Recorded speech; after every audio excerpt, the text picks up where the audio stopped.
Well, good morning, Interbet fans, and welcome to the preview for the Greyville Polytrack meeting Wednesday, the 12th of January.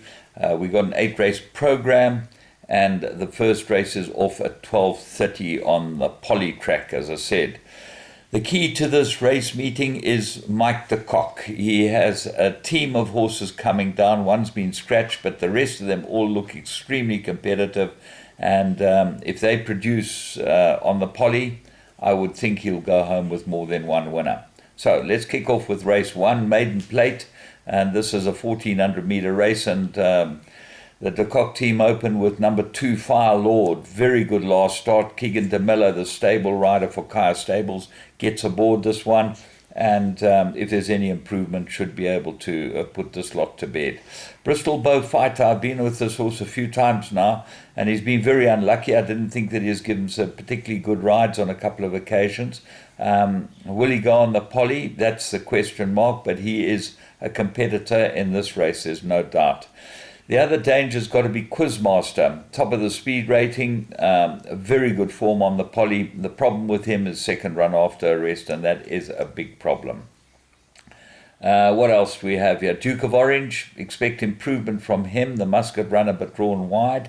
Kaluma Nati, much better last start, and expect this one to run well. Kamalo gets the ride for Canama, that's number 8, which is an interesting booking.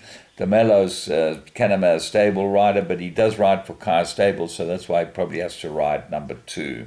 And Bell's First Wave might be an improvement, not a bad last run. So this is not cut and dried. Interbazondi also looks like it's got some sort of chance. Kennedy rode it last time. So I'm going to put a number of horses in the bipot. Race 2, qualified maiden, 1700 meters. So Theodore's had the 3 runs to make him a qualified maiden, and he looks like he's got big improvement in him. So especially the blinkers showed much better last start. This is the right race for him. I think he's the horse I've all got to beat. Triton been terribly disappointing, but he does get draw 1, and he's got good form to his name, and his run on the Poly wasn't too bad at all. Over the Bay, he's got some form, gets a 2.5 claiming Rachel Venica, which makes him a player. But the dark horse in the race, and the horse you've got to have a close look at, is number 10, Head Gardener. This horse has got ability. It looks like they've been scratching their heads. He's drawn on the outside, but he does get the blinkers, and I think that might make a difference in sending him to the front. And if he does go to the front, he's going to be a live wire.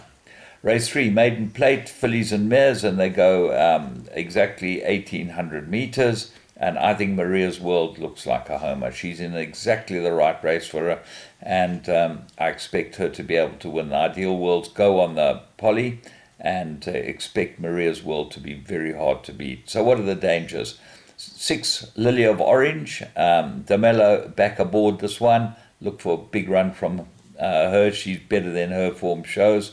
And Green Sleeves, very much improved last time. Gareth Van Zyl's runner, that's number 8 with Warren Kennedy aboard it. Golden Delight, well, best run was with the Poly and on the Poly and the Chalk. And it just shows you, I will turn off that phone, because I can't answer that at this stage while we're doing all of this. Let's move on to race 4. This is a merit-rated handicap, and they go 1600 meters, I think it is. Twice the flight. Huge runner in a race like this. That's number 2. 7, Sequoia, Mike de Kock's next runner. Very, very good form. Looks extremely well handicapped as a 77 in a race like this. And I'm looking for it to improve. If it goes on the Poly, hard to beat. And there's one other, the Peel, I make the big danger to Sequoia with Twice the Flight. I think it's a 3-horse race. Warren Kennedy aboard this one this time, and I think that's a big jockey up, and certainly over a shorter distance will go well. Race 5, 1600 meter, merit-rated handicap, and with a scratching of Lucretius, Running Rifles certainly looks like he ran very well after a maiden, and he's going to be very hard to beat. But if he does get beaten, anything can win it. Hippocrates might be the right horse, well placed and got some good form, and he seems like he's pretty well handicapped off a 67. Hippocrates, he's had 7 starts, a win and a place, but he hasn't been far off in every single one of his runs. He goes on the track. Expect him to go very well. Roy's Command's got good form. Expect him to go well as well, and as I said, any of the others. Race 6, Mary rated 2,000 meters, and I made this a 2-horse race. 7, Fist of Fire, I think is the right horse. I think he's dying to go the 2,000 meters. And 10, Quarari's Cowboy. Very good form on the poly. 5 runs, 2 wins and a place. He'll go well. The unlucky horse in the race is Living Waters. If you look at his last 10 runs, he's drawn on the outside or towards the outside in every run, and that makes it extremely difficult for him. He draws badly here again. That's not going to be in his favor. A number of others have got outside chances. Deep Global, 1 from 2 course and distance with the cheap pieces on. Billy Jacobson puts up half over. 2 Arrows Mark goes very well on the poly. Final Occasion goes well on the poly as well. So there are a number of horses here that have got outside chances. Race 7. This is a merit rated 1,200 meter, and I'm going with number 4, Here Comes the Rain. I think he's the right horse. I think he's showing the right form, and if he's got over his problems, this should be absolutely perfect for him. His run before last was a very good second, and he has won an 1,100 meter on the poly. This seems to be his best distance. The dark horse is Mike de Kock's horse, Bethel. Got good form, this horse, but patchy.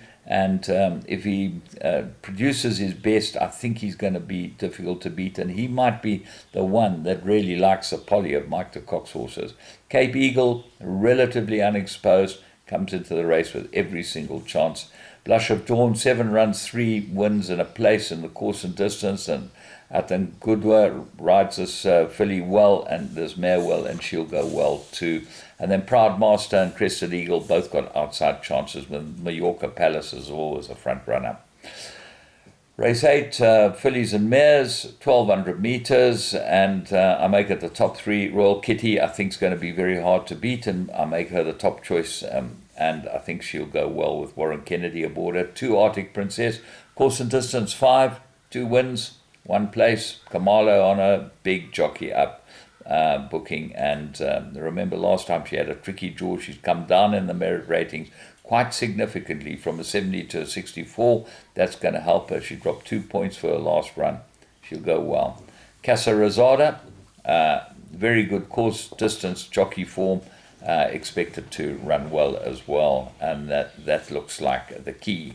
So from me, James Goodman, and the whole Interbet team, I hope you have a great day's racing at Greyville on the poly, and it looks like there are opportunities. Let's hope Mike de Kock comes to the party and produces a few winners for us.